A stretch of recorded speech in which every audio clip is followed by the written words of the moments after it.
To face the music of Shane Bond, who's just bowled a beautiful delivery. Left arm over. Well, that's well played as well. He's hitting it nice and straight. They might have to move that mid off a little straighter. It's gone all the way for 4. 4 runs off that over. It's 1 for 14.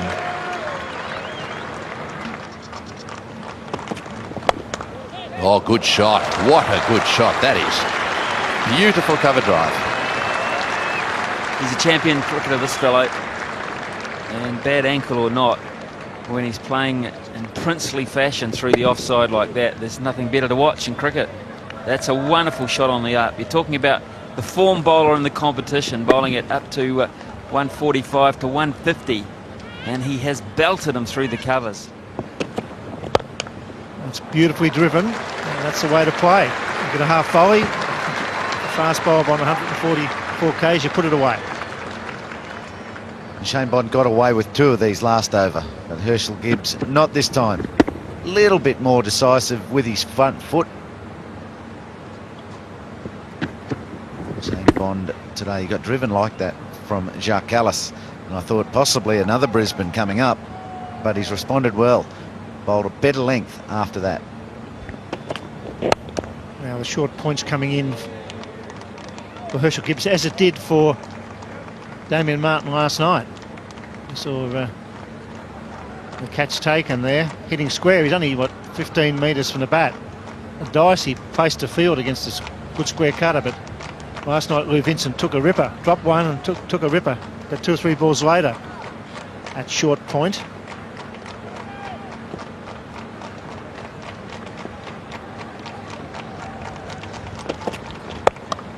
He beats both of them. He beats Harris at backward point. That's good batting. And like Damien Martin, hit that one on the carpet.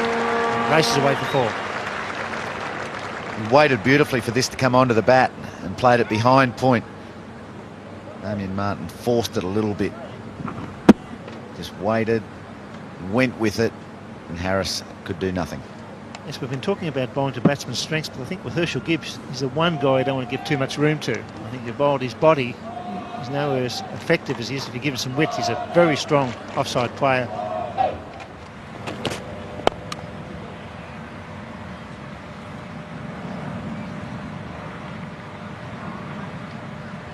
Gone are the days in one-day cricket where the openers come out and take a risk, in this series anyway, because they are very tentative. Australia have been very tentative, so South Africa, and you can just sense them here not having the guts to take a big risk, play a big shot.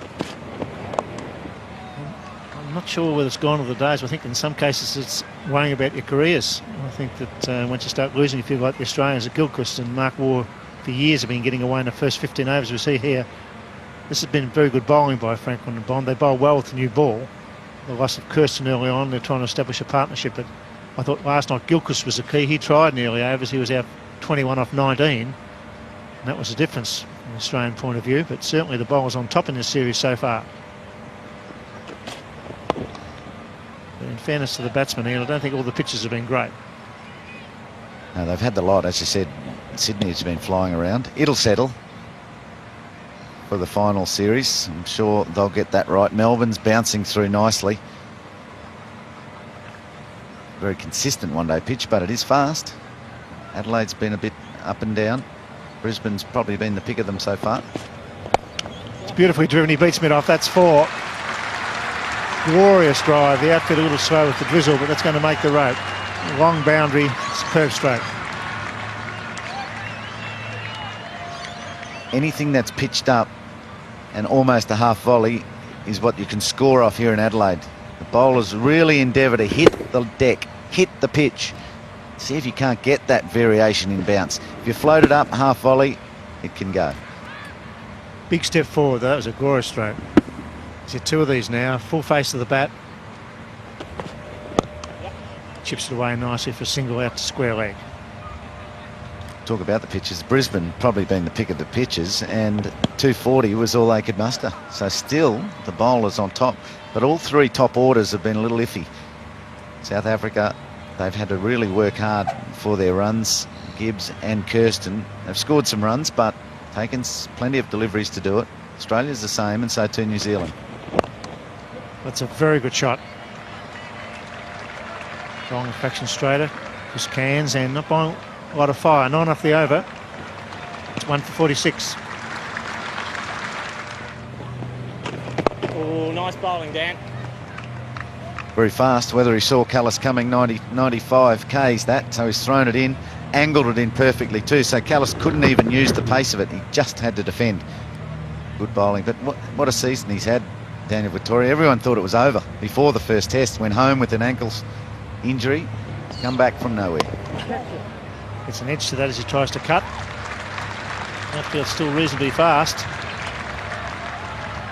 Pick up 3. 4 off the over. 50's up for the loss of 1 wicket. That's a good shot. Got it well away from third man. Looks to me as though South Africa have said to themselves, well, this is not going to be the easiest pitch in the world to bat on second time around. Let's try and post a target to not be rash. Let's go between 220, 240. If we can get something in that range and then bowl well, it'll be very competitive.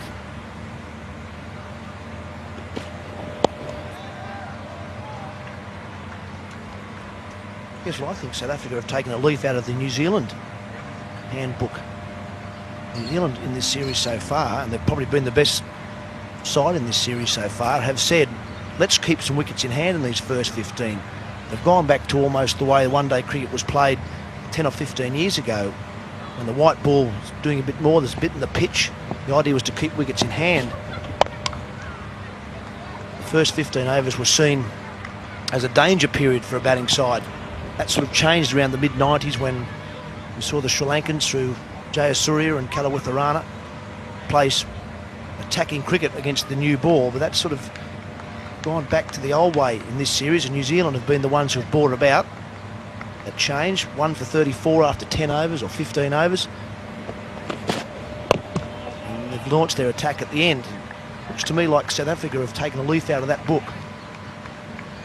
I think it's probably also brought on by the fact that the bowlers, the quick bowlers now are allowed to bowl 1 short pitch delivery per over, and it's done what you should always have in the game of cricket, because it's not so much the bouncer that does the damage, it's the threat of the bouncer and the batsman not knowing when it's going to come. That's what creates the doubt in the batsman's mind. Consequently, the batsmen aren't quite so eager to get on the front foot, and that's what we were seeing in the period you're talking about, Mark, when they were thrashing away in the first 15. You could get onto the front foot with a lot of confidence. Now you can't, and I think it's a better contest in terms of cricket. May not see as many runs scored, but hopefully it'll provide a better balance between bat and ball. It's 1 for 55. That's a couple of times now that Daniel Vettori has found the outside edge of Kallis's bat. Well, with beautiful flight this summer so far, Daniel Vettori started in the test matches.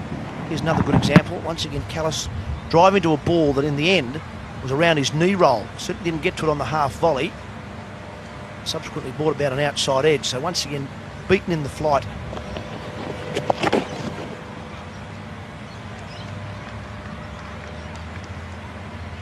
If you just watch that drive, or the attempted drive of Jacques Kallis, we talk about beating a person in flight. This is a good example. Just look at Kallis is thinking through the covers here for 2 or 3. Look where he ends up hitting the ball. Not on the half volley. As I mentioned, the ball's around knee height by the time it hits the outside edge.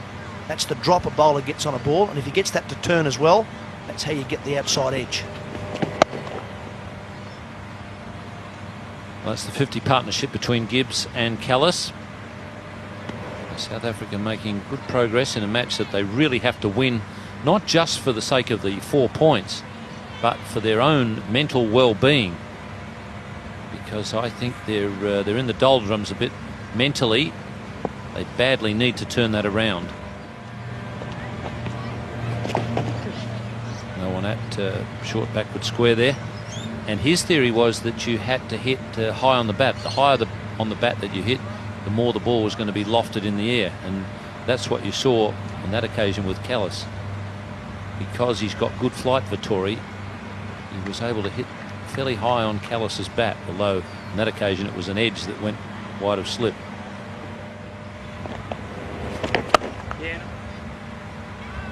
Well, that's well done. He got a hand on it and knocked it up for Lou Vincent. It's 1 for 60. Very nearly pushed that back into the bowler's hands. This shows you that this pitch is a little bit too paced. This gives a little force off the back foot, and it definitely came off a lot slower than he thought it would. Also kept down a fraction. Right at the bottom of the bat.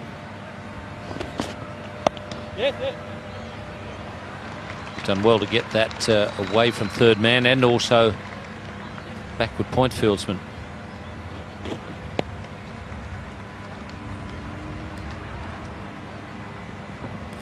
Gibbs playing off the back foot, hitting very early there. The ball hits right at the base of the bat, toe of the bat, but carried quite a long distance in the air.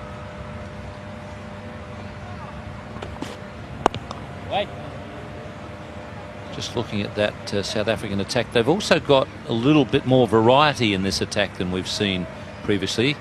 Nicky Boyer with his left arm orthodox spin. They've also got Justin Ontong with a little bit of off-spin stroke leg spin. So there is a bit more variety in this attack.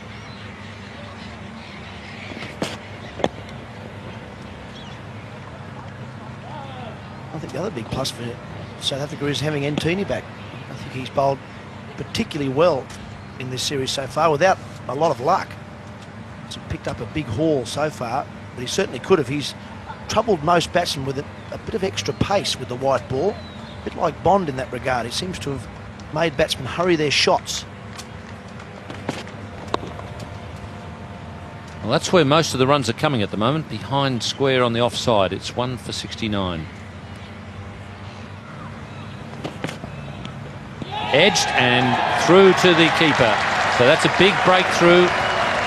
Chris Cairns getting rid of Jacques Kallis. Really has matured as a cricketer, Chris Cairns. You've seen a lot with the bat so far in this series. It's a nice little leg cutter. Looked like he just rolled his fingers across the ball on that occasion. Went slightly away from Kallis. That's a quality delivery to get rid of a quality player. Chris Cairns is the man who has done it for New Zealand. Kallis has gone for 30. South Africa now 2 for 74.